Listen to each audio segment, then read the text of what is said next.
ang Manila Baywalk Dolomite Beach. Ito ay ginawa noong administrasyong Pangulong Rodrigo Roa Duterte bilang bahagi ng Manila Bay Rehabilitation Program, alinsunod sa mga mandamus order ng Korte Suprema.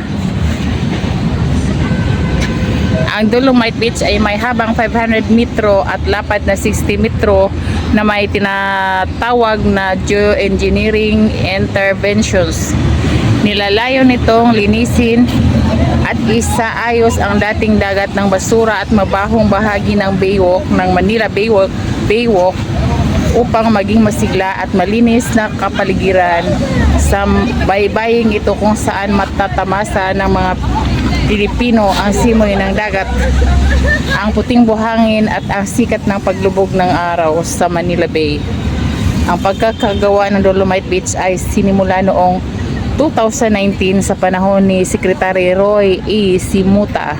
Simato at natapos noong May 22 sa pamumuno ni Acting Secretary Jim O. Sampulna ng Kagawaran ng Kapaligiran at Likas na Yaman, katuwang ang kagawaran ng mga gawain at lansangang bayan.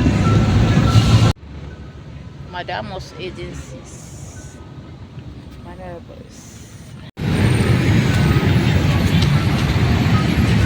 Nice guys, so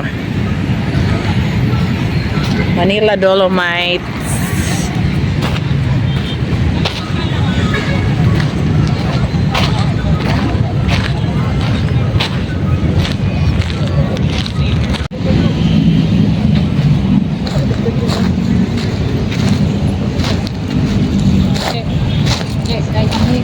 Ha?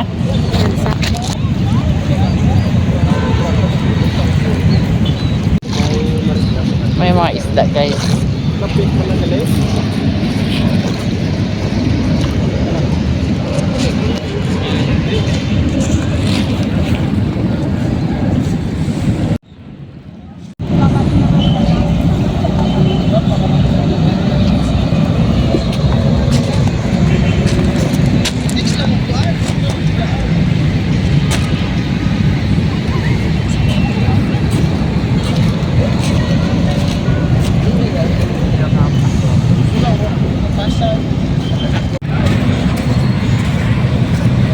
Lanjut pa na ispadre pa ora. Sige. Ini Sister Gold.